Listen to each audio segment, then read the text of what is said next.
messieurs, bonsoir et bienvenue à Chemin Critique. Ce soir, j'ai le plaisir d'aborder un sujet important, un sujet essentiel. Nous savons tous qu'il y a dans la description que l'on fait de notre pays, et d'ailleurs ça a été enseigné, c'est enseigné aux enfants, on dit que le Congo est un pays potentiellement riche, mais avec une population pauvre. Ceci n'est pas une donnée naturelle, ça devrait normalement changer un jour. Mais on l'enseigne comme si c'était une donnée naturelle qui ne changerait pas. Rien n'est éternel, tout peut changer.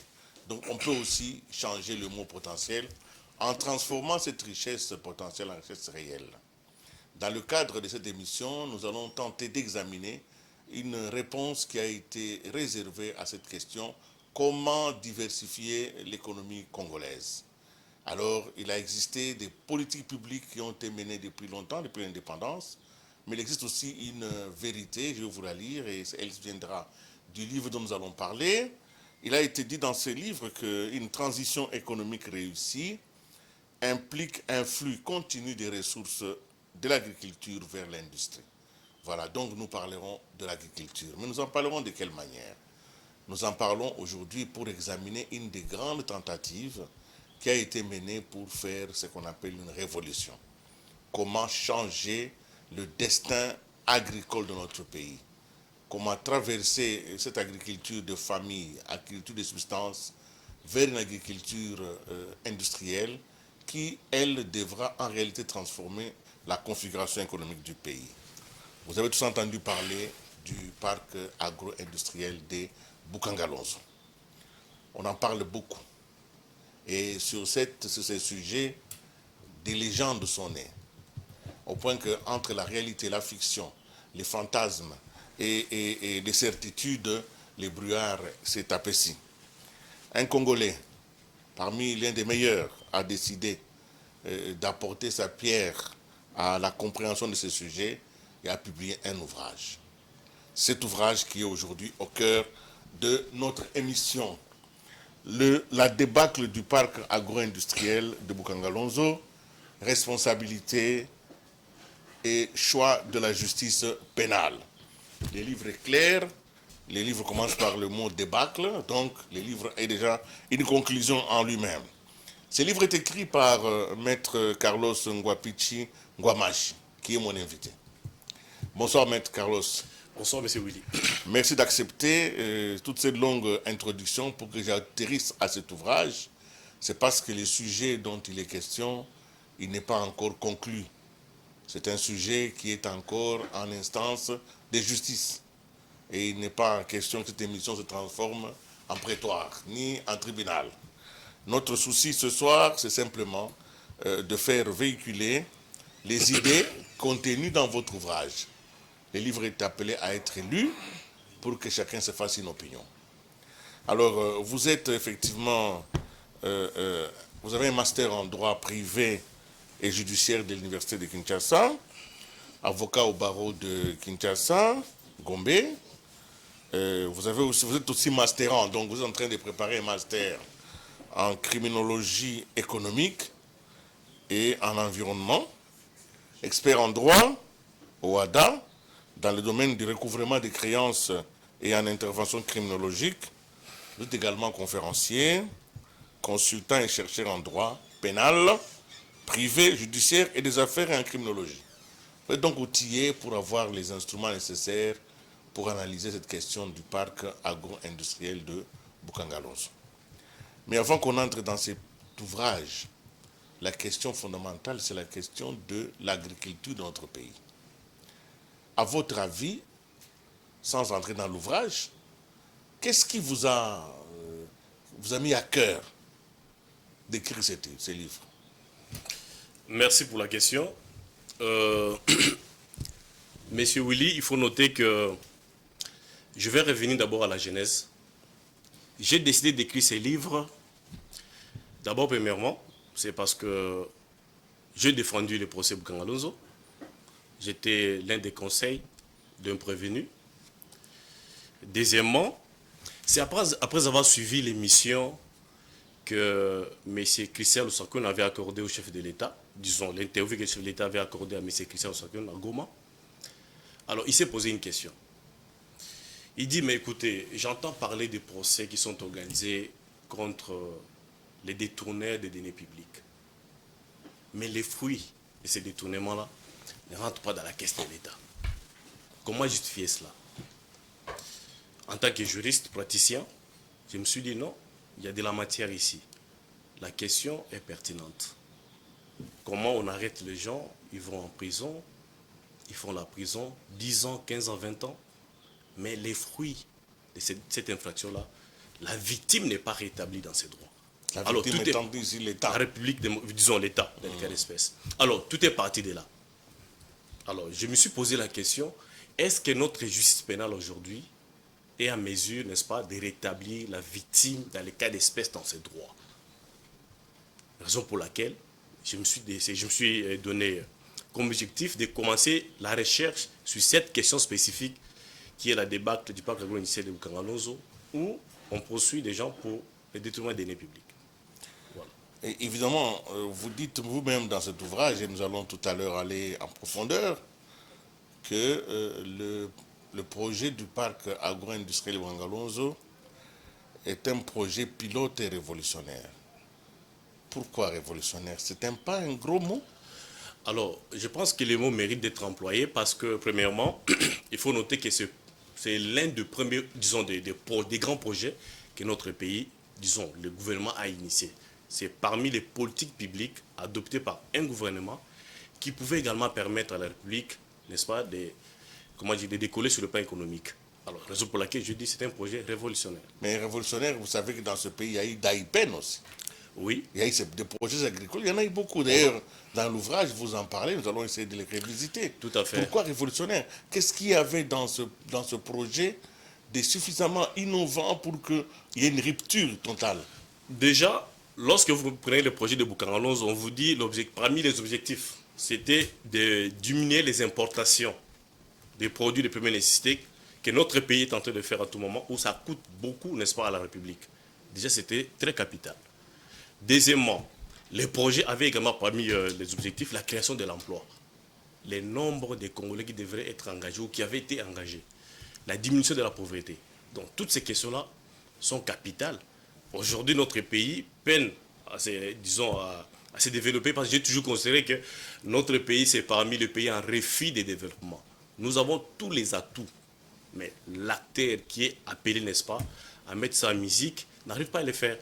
Et donc, je me suis dit, ce projet est effectivement révolutionnaire si effectivement on arrivait à respecter les objectifs assignés.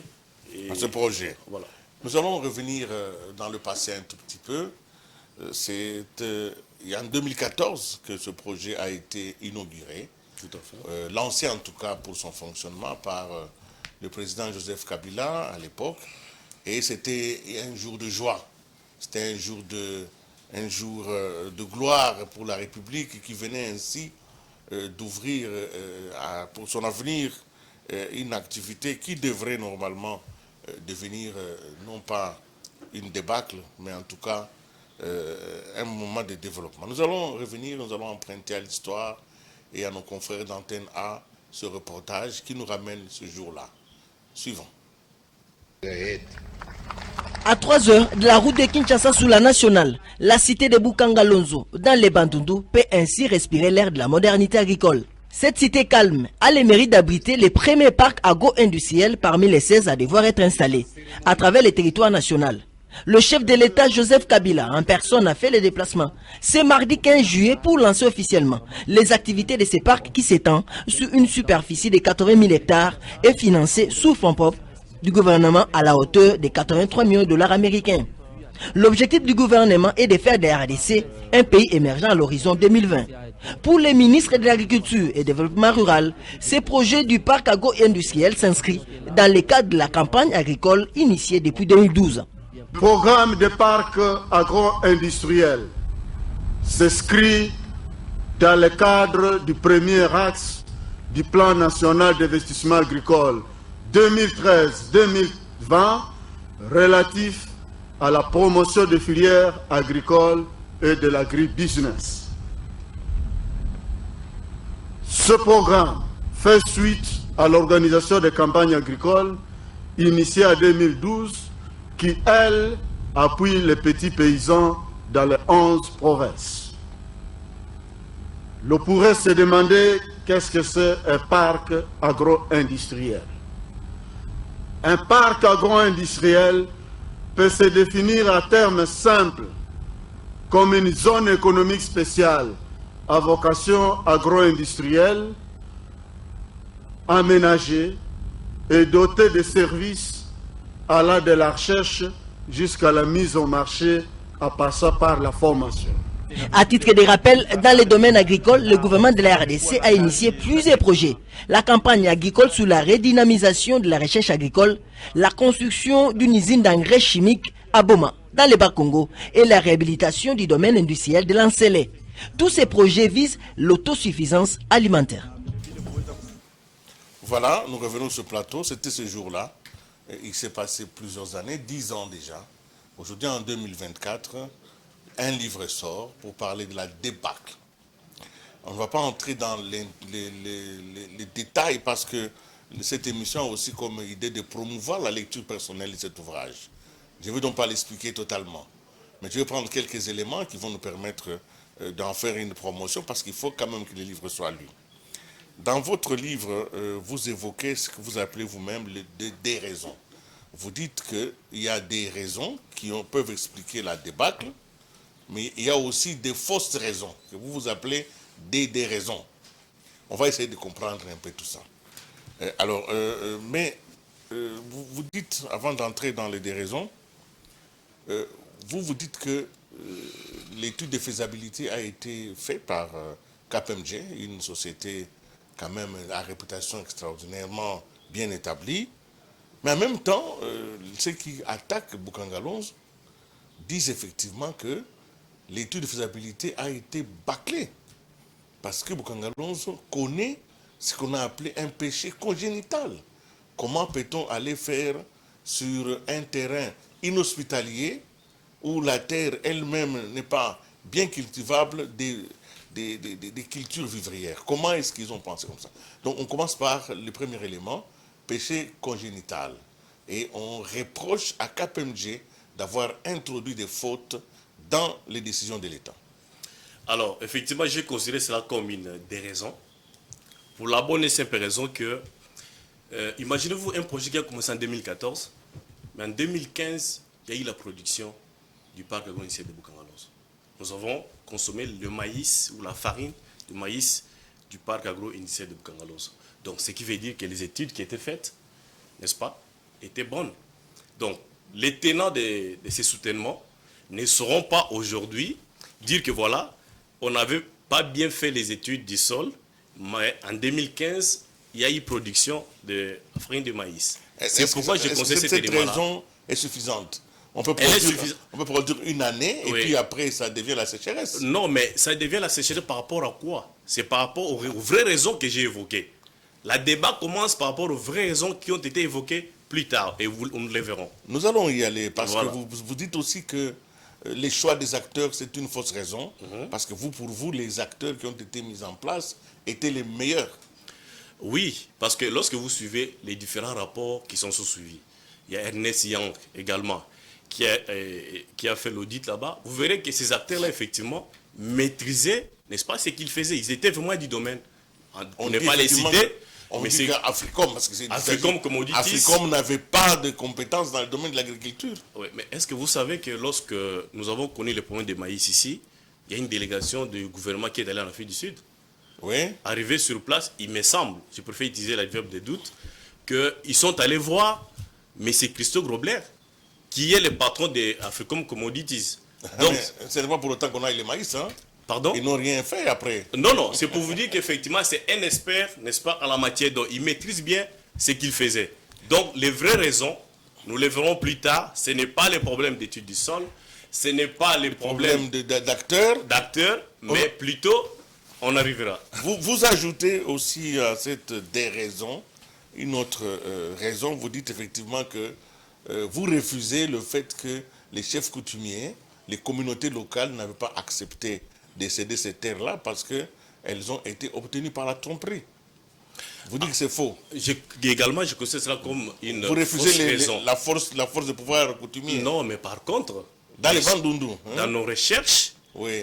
il s'est avéré qu'effectivement les chefs coutumiers étaient approchés et ils étaient consentants par rapport à ce qui devrait être fait là-bas, parce que non seulement la jeunesse du coin avait trouvé de l'emploi, et dites-moi, comment dans les cas d'espèce on pouvait dire que ces gens étaient mécontents au moment où ce sont les enfants du coin qui étaient engagés là-bas, qui devaient travailler. Donc pour vous, ceci n'est pas une vraie raison. Ce n'est pas une vraie raison. Alors c'est une on vraie dit raison. aussi effectivement qu'il y a eu la non-réalisation des projets à impact social dans le coin. Bukangalon, des villages n'ont pas été impactés. C'est comme ça que ce projet ne pouvait pas réussir. Non, mais c'était encore au début. C'était tout un processus et il fallait arriver à ce niveau-là. Donc, les projets commencent en 2014. Vous dites que voilà, il fallait tout réaliser au même moment. Pour Non, que il y a les minimums quand même pour la population, c'était ne fût-ce que organiser route, organiser l'hôpital. les chefs coutumiers se sont retrouvés, ils ont reçu leurs droits, d'après au moins les éléments que nous avons reçus sur le terrain. Et donc, ce n'est pas une vraie raison pour nous. Vous rejetez aussi une autre raison. Vous dites que effectivement, le fait qu'on n'a pas respecté la loi sur la passation de marché ne peut pas constituer un frein à l'échec de ce projet. Et pourtant, nous savons que la plupart des marchés étaient de gré à gré. Ici, les raisons, les cas que j'évoque sont techniques.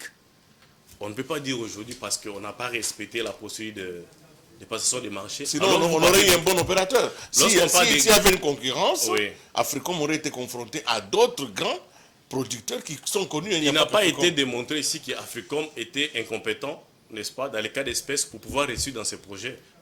Ce qui est vrai, c'est qu'il y a une évidence. Oui. Le projet s'est arrêté et la débâcle a été constatée.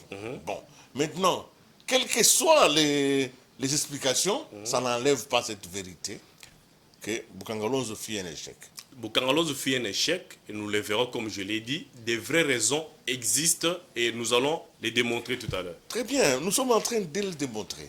Là, vous avez rejeté pour vous-même, vous estimez que les choses que l'on dit dans l'opinion, que les chefs coutumiers étaient en colère, que le fait qu'on a passé les marchés sans respecter les règles ne constitue pas une vraie raison. Alors pour vous, nous allons maintenant aller un peu dans le cœur de votre réflexion. Pour vous, quelles sont les raisons de l'échec, de la débâcle du parc industriel de Bukangalonzo? Bonne question. Alors, d'après nos recherches, il s'est fait que les vraies raisons que je vais énumérer tout à l'heure, pour nous, d'abord vous avez des guéguerres politiques autour du projet. Guéguerres politiques comment? C'est voilà. Un projet qui était sous la direction du Premier ministre. Tout à fait. Alors qui va venir faire la guerre avec le Premier ministre? Ce n'est pas tout le monde qui était, n'est-ce pas, prêt à accepter les succès qu'allait récolter ces projets, avec comme initiateur Matata Mponyo. Vous tombez dans la rumeur là. C'est pas dans la rumeur, je vais le démontrer tout à l'heure. Démontrer ça. Je parle, lorsque Matata Mponyo démissionne, disons, quitte le gouvernement, c'était la débâcle de Bukangalonzo. Son départ déjà, il y a eu arrêt de financement de ces projets. Deuxièmement, je parle des lobbies des importateurs. Vous avez des Congolais, des expatriés qui sont ici au pays, qui importaient tout ce que Bukangalonzo devait produire. Automatiquement, ces gens ne pouvaient pas être contents pour que Bukangalonzo puisse réussir. Ils ont commencé, n'est-ce pas, à se liguer contre le projet. Et là, c'est un élément qui est vérifiable. Comment ils ont fait ça? Je parle, mais oui, ce n'est pas des techniques corruptives. Non, mais vous devez vous êtes un avocat. Tout à fait. D'accord? Oui. Vous devez apporter la preuve de ce que vous avancez. Alors, vous voyez, dans une recherche, lorsque nous descendons sur le terrain, il y a les entretiens que nous réalisons, il y a l'observation qui est faite. C'est au regard de tous ces éléments-là que nous arrivons à cette conclusion. Donc, s'il y a quelqu'un autre qui vous dit que voilà, il n'y a pas eu, comment dire, les lobbies des importateurs, non, le problème ça ne peut pas être considéré comme une raison. Soyons quand même, vous êtes un scientifique. Oui. Vous savez que toute affirmation doit être suivie par des preuves. Et les preuves en matière de droit, ce n'est pas moi qui vous l'apprends. Vous connaissez comment on établit les preuves. Voilà. Alors, vous dites effectivement, d'abord, commençons par la première raison que vous donnez. Vous dites que le fait que le Premier ministre Matata Mponyo avait démissionné a constitué déjà une des grandes faiblesses de ce projet. Ouais. Vous trouvez normal qu'un projet de l'État congolais soit dépendant d'une personne? Bonne question.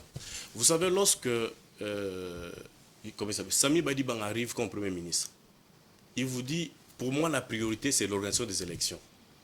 Ça signifie que tous les fonds qui étaient, n'est-ce pas, ou qui pouvaient être affectés pour le projet, devaient être affectés pour les élections. Automatiquement, Africom Commodities, qui était sur place, l'entrepreneur, n'avait plus de moyens pour fonctionner. C'est comme, ça que l'État fonctionne. J'en arrive. Mais oui, vous savez, le principe de la continuité de l'État... Oui, mais il y a quand même un budget de l'État. Oui, mais... Voilà, comment vous pouvez dire ça? Sur le terrain, lorsque vous arrivez sur le terrain, ce n'est pas ce qui s'est fait. Parce que lorsque Matata part, il quitte le gouvernement, on a constaté qu'effectivement, il n'y avait plus de financement. Donc, il y avait une négligence par rapport à ces projets-là. Et il en est de même avec l'arrivée de... Comment il s'appelle? Le Premier ministre qui a remplacé Sami Badibanga. Tchibala. Lui aussi vient avec la même logique. Il a refusé de financer les projets parce que pour lui, c'était les élections ou rien. Alors, l'entrepreneur qui est sur le terrain, vous avez un cahier des charges, vous avez des programmes qui ont été établis, vous ne les respectez pas. Comment il pouvait continuer à travailler? Donc, lorsque je parlais de la guéguerre politique, effectivement, dans mon livre, je fais recours à la technique documentaire. Il y a des auteurs qui ont écrit sur ça et qui démontrent effectivement, au-delà de la guéguerre politique, il y a aussi des lobbies, n'est-ce pas, des importateurs qui ont effectivement conspiré le projet. Écoutez, je ne dis pas qu'ils ne l'ont pas fait, oui. Mais à l'allure où vont vos déclarations, nous allons tomber dans la diffamation parce que vous ne prouvez pas cela. Mais la diffamation, vous ne pouvez pas. Il faut citer la personne. Je parle ici de manière générale. Non, écoutez, soyons quand même un peu... prenons la distance par rapport à ce sujet. Tout à fait. Ce sujet a été très passionné, tout le monde a pris position. On a quand même la chance d'en parler un peu plus tard. Alors, je suppose, je réfléchis, c'est normal que dans le cadre de la guerre commerciale, que des importateurs estiment que si on commence à s'approvisionner dans la périphérie de Kinshasa, nous, notre produit n'aura pas d'emprise. Voilà. C'est une guerre qui est entre les importateurs et les producteurs locaux depuis des années. Mais dans les cas précis, quel pouvoir ils allaient avoir? Parce que le projet était contrôlé par les premiers ministres, contrôlé par les ministres des Finances, par le ministre du Budget, par le ministre de l'Agriculture et par un opérateur qui s'appelle Africom. À quel moment ces lobbies, soient-ils puissants, allaient intervenir sur ce processus? Alors, en faisant quoi? En empêchant les ministres de ne pas payer? En faisant quoi? Il y a un problème de priorité. Dans les cas d'espèce, la priorité que Matata Tamponyo a accordée au projet Bukangalonzo n'était pas la priorité pour M. Sami Badibanga ou bien Tchibala. Donc ce n'était pas un projet de l'État. C'était un projet de Matata Tamponyo. Oui, non. Matata Tamponyo est Premier ministre. Oui. Il adopte une politique publique tendant à résoudre les questions de la société. Une politique publique qui est approuvée par les parlements. Tout à fait. Et qui est suivie par les chefs de l'État. C'est ça les problèmes. Vous avez vu les chefs de l'État là-bas? C'est ça le problème avec les Congolais. Les gens pensaient que Bukangalonzo, c'était le projet de Matata Tamponyo et que la réussite de ce projet, c'était un succès pour Matata Tamponyo. Voyez-vous? Et donc, c'est au regard de tous ces éléments-là. Lorsque je dis je fais recours aux entretiens, à l'observation, à la technique documentaire, ce sont des éléments que j'ai recueillis par-ci, par-là. Mais vous n'avez et pas... qui nous permettent, n'est-ce pas, de soutenir que cela pouvait construire, n'est-ce pas, une vraie raison parmi tant d'autres. Vous avez dit vous pouvez, hein, mais dans les livres, comme j'ai lu, je n'ai pas vu une seule phrase où vous dites, voilà, il y a eu $1 million qui a été donné à tel fonctionnaire pour qu'il puisse saboter Bukangalonzo par les lobbies. La corruption, ça fait partie des chiffres noirs. Ce sont des actes qui se font de manière occulte. Alors, parce que ce sont des chiffres noirs, même si c'est occulte, mais la culpabilité, elle doit être prouvée. Alors, voilà. Je ne dis pas que vous avez tort. Non, alors... Mais je dis que vous allez un peu plus vite. Je voudrais être très précis. Voilà. Les livres ici n'ont pas vocation, n'est-ce pas, de commencer à établir la culpabilité des gens. Très bien. La responsabilité dont je fais allusion ici, c'est une responsabilité administrative. Vous avez des attributions qui vont être, n'est-ce pas, reconnues. Est-ce que vous les avez effectivement exercées conformément à tout ce qui avait été... Je vais vous poser une décidé. question, voilà. Une question claire. Est-ce que vous avez, en fouillant les documents, en causant avec les gens, est-ce que vous avez pu tomber sur une décision du gouvernement, ici en l'occurrence du Premier ministre ou du ministre des Finances, qui a décidé de ne plus financer Bukangalonzo? Existe-t-il une décision de l'État de ne plus financer Bukangalonzo? Bonne question. Formellement, il n'existe pas de décision. Je n'ai pas vu une telle décision, n'est-ce pas? Mais déjà, c'était peut-être de manière silencieuse, de manière tacite, où Bukangalonzo, dans les cas d'espèce, mais c'est Christo Grobler, les patrons d'Africom Commodities, lorsque vous lisez ces différents rapports, il répond à l'IGF, je crois bien, il vous dit clairement, je n'avais plus de financement. Toutes les demandes qui ont été formulées ont été ignorées. Et donc, j'ai constaté qu'effectivement, le gouvernement n'était plus intéressé. Et alors, je devais plier bagage. Dans l'hypothèse, je prends l'autre hypothèse, Ouais.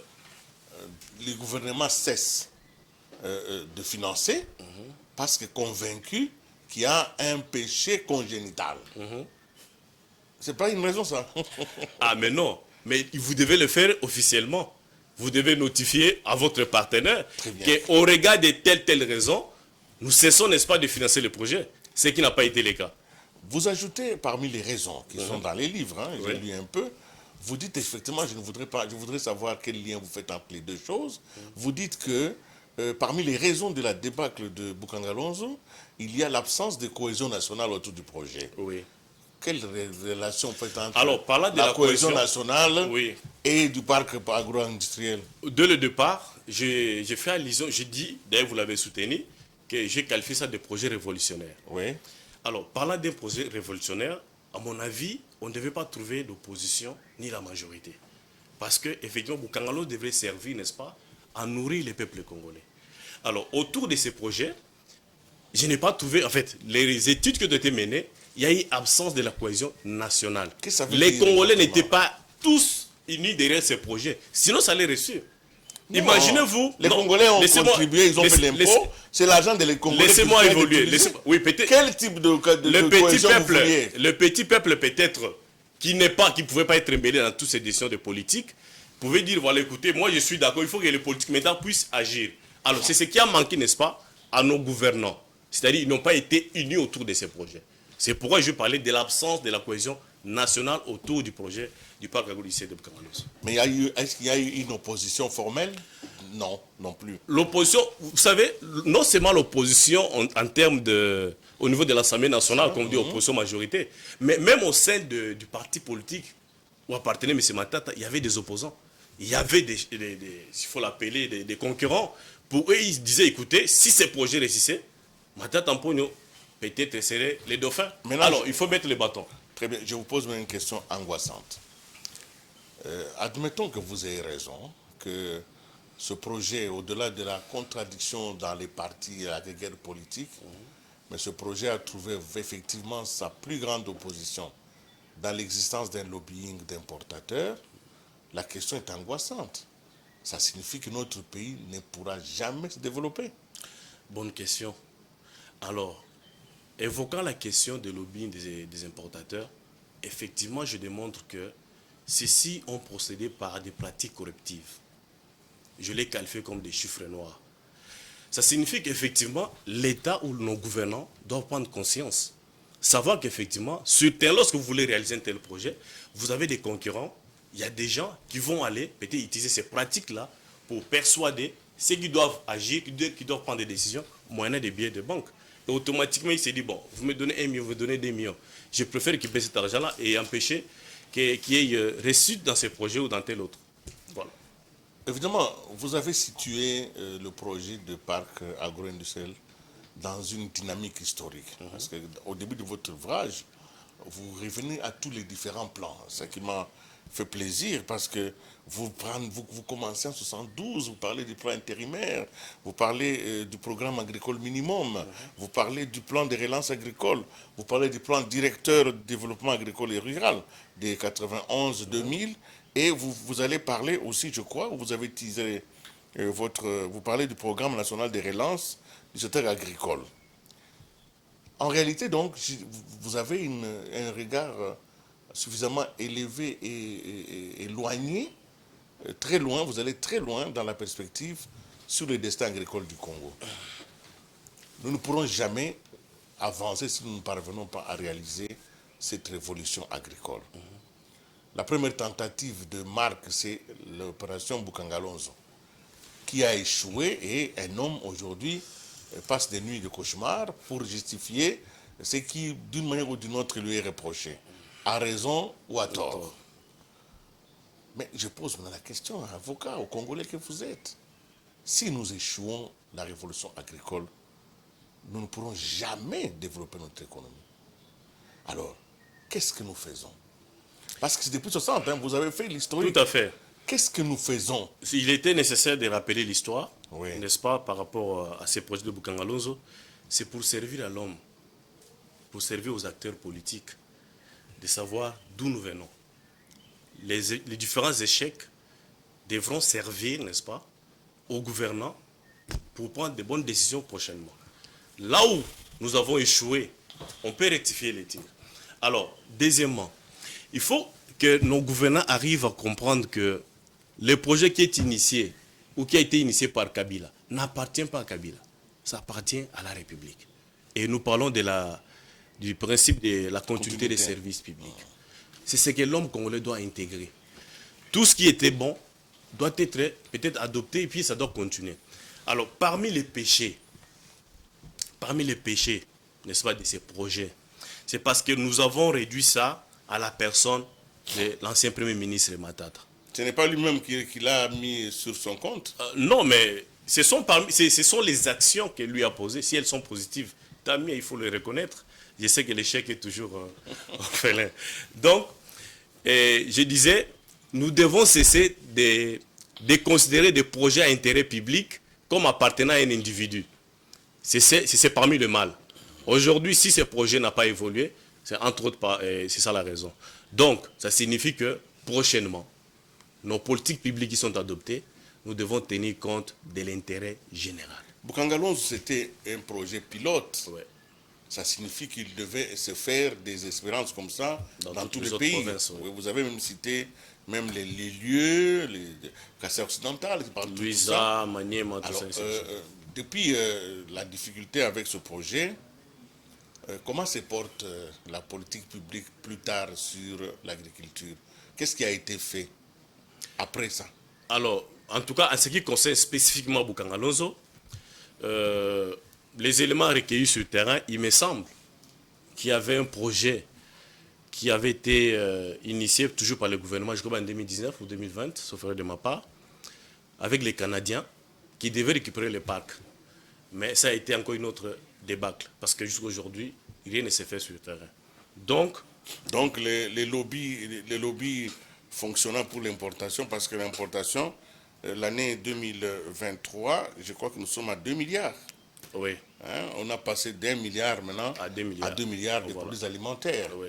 Donc il faut absolument que les chefs de l'État et son gouvernement récupèrent cette capacité de Tout à mettre fait. en place des parcs de ce genre. Mais c'est oui, lorsque vous arrivez sur le terrain aujourd'hui, les infrastructures qui ont été installées dans le parc Bukangalonzo, effectivement, ça vous fera mal.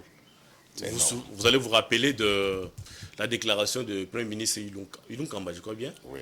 qui a regretté amèrement de voir l'état dans lequel le parc se trouve aujourd'hui. Donc, je pense que le gouvernement a intérêt de pouvoir récupérer ces parcs et reprendre les travaux. Voilà. Donc, mais votre ouvrage a une deuxième dimension. Hein, et je ne peux pas passer à côté. Donc, alors c'est là où vous, en tant que juriste, en tant qu'avocat, vous estimez, et c'est même ma question, vous estimez que les structures judiciaires de notre pays, la manière dont la justice est administrée, et surtout comment elle se structure, elle est aujourd'hui dans l'incapacité de capter la faute et d'organiser la réparation en ce qui concerne ce que vous avez appelé vous-même appelé les fautes financières, hein, les fraudes financières. D'où est partie cette idée-là? Bonne question. Alors, vous allez me laisser un peu de temps pour bien vous expliquer. Je fais un constat en tant que praticien que tout ce qui est criminalité en col blanc, je parle ici du détournement, corruption, concussion et blanchiment d'argent, la victime, qui est l'État congolais, n'arrive pas à être rétablie dans ses droits. Je m'en vais vous donner un exemple. Un coupable de détournement de deniers publics qui va en prison pour 10 ans, 15 ans, 20 ans, il pire sa peine. À la fin, qu'est-ce qu'il fait? Il doit quitter la prison, même s'il n'a pas remboursé l'argent, il n'a pas restitué le fonds détourné. Et notre code pénal ne prévoit pas de moyens contraignants, la contrainte pour pouvoir obtenir le remboursement des fonds détournés. Cette possibilité n'est pas organisée. Pourquoi? Parce que nous sommes sous le régime de la confiscation spéciale. Alors, par là de la confiscation spéciale, ça signifie qu'on ne peut confisquer ou saisir que le bien qui porte le nom de M. Willy Kalengai. Si l'immeuble qui a été acheté avec les fonds détournés porte le nom de la fille de M. Willy, on ne saisit pas. Alors moi, faisant une analyse, et je reviens avec l'interview du chef de l'État, il dit, mais on arrête les gens, ils vont en prison, ils sortent de la prison, mais les fonds ne sont pas récupérés. C'est pourquoi je me dis, dans les cas d'espèce, la justice pénale apparaît inefficace. Parce que ça ne permet pas à la victime, qui est l'État congolais, de récupérer les fonds détournés. Et je propose la médiation pénale. Par là de la médiation pénale, effectivement, ça paraît un peu fou. On vous dit, mais écoutez, comment il est tenté de critiquer la justice pénale et il fait allusion ou il soutient la médiation pénale. Vous savez, dans le procès 100 jours, il y a un DG d'une banque, que je ne vais pas citer, qui avait été arrêté, qui est allé en prison. D'après mes informations, sauf erreur de ma part, je crois que j'ai lu ça sur Top Congo, et j'en fais part dans ces livres, les DG de la Banque, pour les citer, a payé une caution de 37 millions de dollars, ou 35 millions sauf erreur de ma part, à titre de caution. Et vous savez ce qui s'est passé? Le ministre de la Justice est passé à la télé, vous dire, depuis que ce pays est indépendant, c'est pour la première fois que les fonds détournés ont été récupérés. Donc, c'est par une négociation, pas une médiation. Les parquets vous proposent de rembourser ou de payer les fonds détournés ou blanchis. En contrepartie, vous récupérez votre liberté.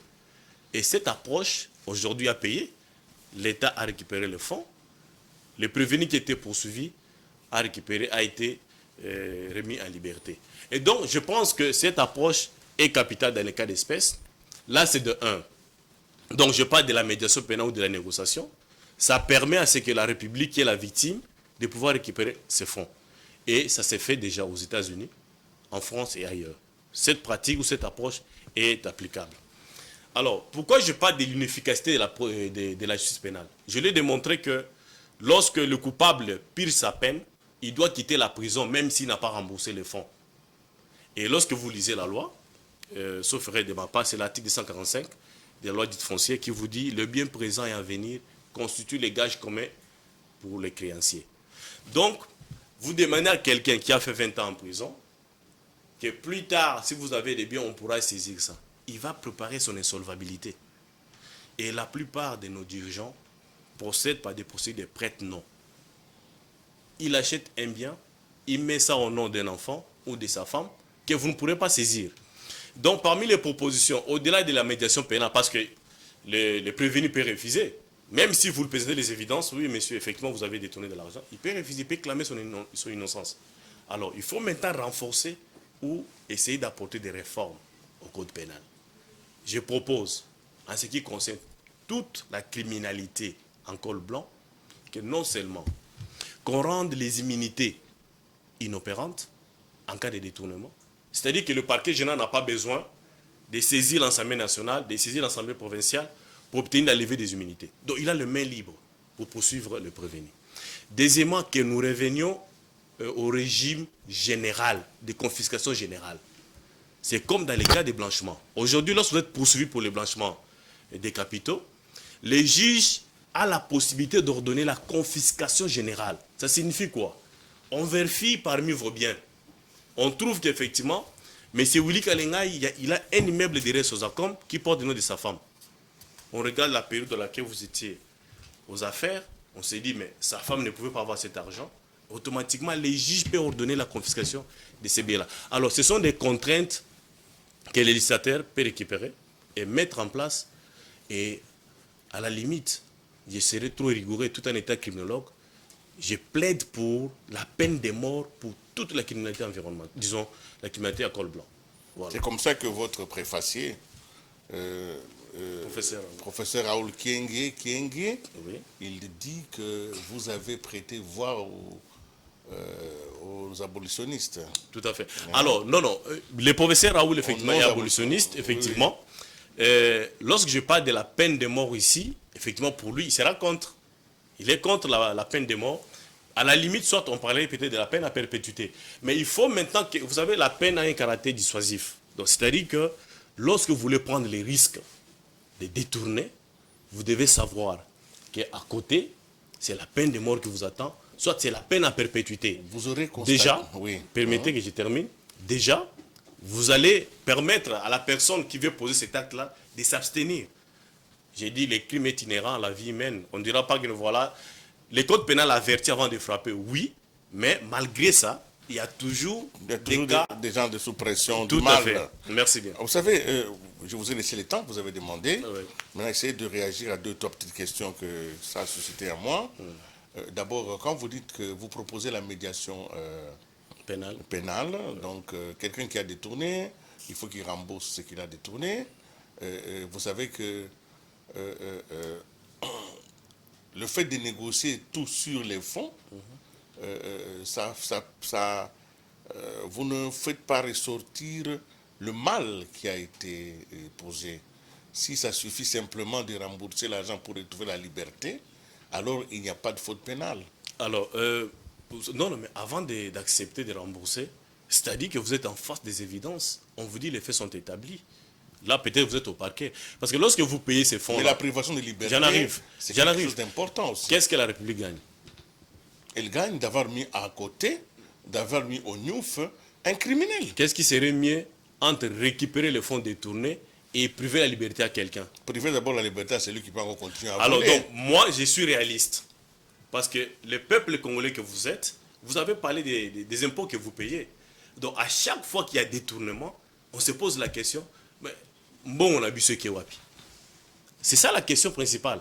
Ah donc, si par exemple l'affaire peut être classée à ce niveau-là pour une opportunité de poursuite parce qu'ils ont remboursé les fonds détournés, je pense que c'est la République qui gagne, c'est le peuple congolais qui gagne. Deuxième question que ça a suscité à moi, vous avez constaté quand même qu'il y a au niveau de l'établissement des faits, surtout des faits criminogènes, quand on veut établir la culpabilité ou pas, les faits autour d'une infraction, qu'il y a quand même au niveau des auxiliaires de justice, notamment les parquets, des insuffisances dans les matières financières.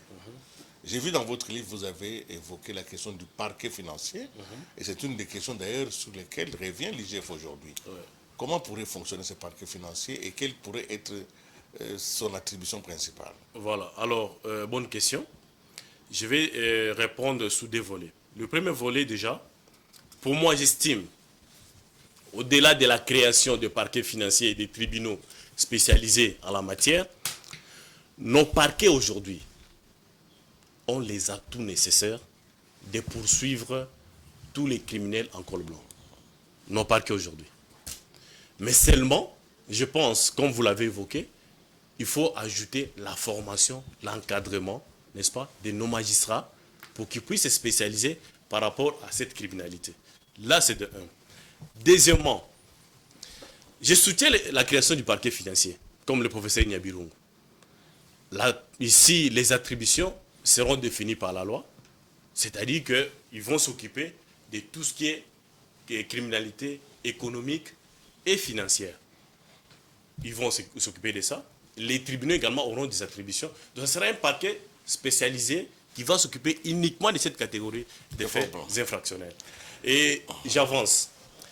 Mais je ne dis pas que ça sera la solution idéale.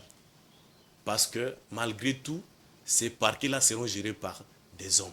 Et les hommes sont susceptibles de glisser. Donc, il faut trouver des hommes objectifs, des hommes honnêtes, des hommes voués à la loi qui doivent diriger ces parquets-là pour qu'on espère peut-être à une solution par rapport à tout ça. Nous allons vers la fin de cette émission. Ça allait très vite, hein, vous voyez.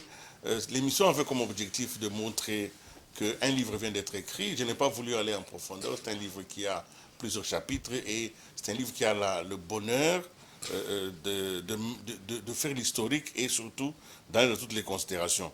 Mais ces livres, vous n'avez pas publié quelque chose. Hein? Je ne sais pas pourquoi. Vous n'avez pas publié dans ces livres-ci le projet lui-même, l'accord qui lie l'État congolais à Africom. Oui. Hein? Donc, chez vous, les juristes, vous avez un mot que vous appelez l'instrumentum, n'est-ce pas? Bon, pourquoi vous n'avez pas mis d'instrumentum ici?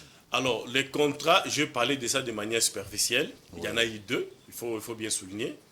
Premièrement, d'abord, il y avait un contrat qui était signé en 2014, au mois de mars, sauf erreur de ma part, ou février, le 24 mars, oui, entre la République démocratique du Congo et la société Africom Commodities, représentée par M. Christo Grobler. Et lorsque vous prenez ces premiers contrats, Grobler était engagé comme entrepreneur.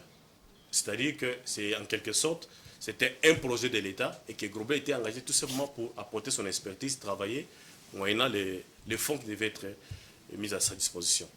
Et il y a maintenant la deuxième phase. Nous sommes le 24 mars 2015, où le projet Boukangalonzo a été scindé en 3 sociétés commerciales. Voyez-vous, il y a l'État qui vient avec ses apports et le particulier, n'est-ce pas, entre autres Grobler et ses sociétés qui se sont suivies. Donc je parlais de cela de manière superficielle sans pour autant aller en profondeur. Il fallait simplement mais pour moi, publier ça. Pourquoi j'ai évité de publier ça? Parce que vous êtes revenu sur ça parmi les raisons pour dire que voilà, la procédure n'était pas respectée, tout ça. J'ai considéré cela effectivement comme des raisons qui ne pouvaient pas justifier la débâcle du parc agro-industriel. Très bien. Alors pour finir cette émission, il y a 3 termes que vous avez mis en exergue comme solution. C'est une petite, vous dites, il faut déconstruire, il faut construire et reconstruire. Vous parlez de quoi? Et c'est là que nous allons essayer d'aboutir. Alors, effectivement, je parle ici de notre système judiciaire pénal. Déconstruire quoi? Le droit pénal sous la forme pénalo-centriste. C'est-à-dire que les droits pénals hérités de nos colonisateurs, de nos colons, disons, c'est-à-dire que démontrer que le droit pénal, tel qu'il est aujourd'hui, dans les cas d'espèce, ne permet pas à la République, en face, en cas de crime, de la criminalité économique et disons financière, j'aime bien la criminalité économique et environnementale, l'État n'arrive pas à être rétabli dans ses droits. Il faut déconstruire ces droits-là et construire un modèle approprié, n'est-ce pas, à nos comportements, n'est-ce pas, à nos vies actuelles. Voilà, c'est un peu ça. Alors, nous allons reconstruire sur quel modèle? C'est le modèle de la médiation, ou vous avez même parlé des modèles alternatifs? Alors, parmi les modes alternatifs, effectivement, la médiation fait partie des modes de règlement de conflits. Je soutiens la médiation pénale dans les cas d'espèce parce que je trouve qu'elle est pragmatique.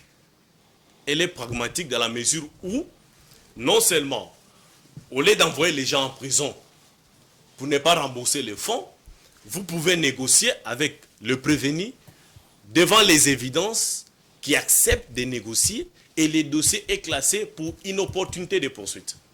Voilà. Pour terminer cette émission, je vous ai demandé, le président de la République nous a suivis ce soir. Il dit, tiens, je vais quand même demander à cet homme-là de me donner un conseil. Qu'est-ce que nous faisons du parc agro-industriel de Boukangalonzo? Qu'est-ce que nous faisons de ce projet? Est-ce que nous le passons pour perte et profit ou bien nous le continuons parce que c'est une bonne conception? Je veux votre conseil que vous donnez au travers de cette émission, non seulement au chef, mais à toute la nation.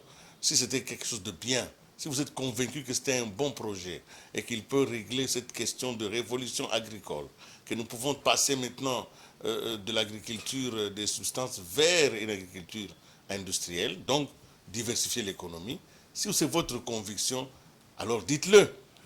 Merci, M. Willy, pour l'opportunité que vous m'accordez. Alors, en ce qui me concerne, si j'ai un conseil à donner, je dirais que le projet Boukangalonzo doit reprendre. On doit reprendre le projet Boukangalonzo. Nous devons nous servir des failles, des fautes que nous avons constatées, n'est-ce pas, dans la gestion de Boukangalonzo et essayer de capitaliser ça autrement. C'est-à-dire, en quoi faisant? Lorsque vous prenez ce projet Boukangalonzo, surtout sur le plan financier, il y a eu un problème de contrôle. Aujourd'hui, avec la présence de l'IGF a instauré les contrôles a priori, concomitants et a posteriori. Est-ce que vous pensez que si en son temps, ces contrôles pouvaient s'effectuer, on arriverait à cette histoire de débâcle? Je ne pense pas. Donc, qu'on puisse reprendre ces projets, qu'on mette l'IGF en contribution, qu'on essaye de recruter des personnes ou des entreprises spécialisées qui maîtrisent la question. S'ils estiment qu'ils sont convaincus de la société Africom Commodities, qu'on les reprenne dans l'affaire et nous avançons. Je suis convaincu qu'avec la production de Boukangalonzo, le pays va résoudre un problème qui est la famine. Merci beaucoup, Monsieur Carlos Ngwapichi Ngwamaji. Je n'ai pas massacré le nom, vous voyez, j'ai très bien maîtrisé. Oui. Alors, merci donc de votre contribution à cette émission Chemin Critique, mais surtout, je vous félicite pour le travail assidu. C'est un livre qui a beaucoup de citations. Vous avez lu énormément d'ouvrages et vous citez beaucoup d'auteurs. C'est vraiment quelque chose comme un livre qu'on écrit pour un diplôme spécial. Je ne peux que vous encourager d'aller de l'avant. Merci. Mais surtout aussi permettre à nos téléspectateurs de lire. Il faut lire, et je reviens encore une fois à cet ouvrage que je vous présente, La débâcle du parc agro-industriel de Bukangalonzo, responsabilité et choix de la justice pénale. Nous avons tous compris que tout ce qui est humain est perfectible et qu'on ne jette pas l'enfant avec l'eau de son bain. On lave l'enfant, on le met à gauche et on jette l'eau de son bain. Même du côté de Bukangalonzo, il y a des choses qu'il faut préserver et il y a des choses qu'il faut rejeter. C'est au chef, c'est aux décideurs de ne pas priver le Congolais d'accéder à la consommation de produits qui sont faits ici. Nous ne pouvons pas continuer à consommer ce que nous ne produisons pas et à produire ce que nous ne consommons pas. Ces projets pouvaient être les lieux de rupture pour cette maxime. Mesdames et messieurs, c'est la fin de cette émission. Je vous retrouve la semaine prochaine en espérant que vous serez toujours en bonne santé. Au revoir et à la prochaine. Merci.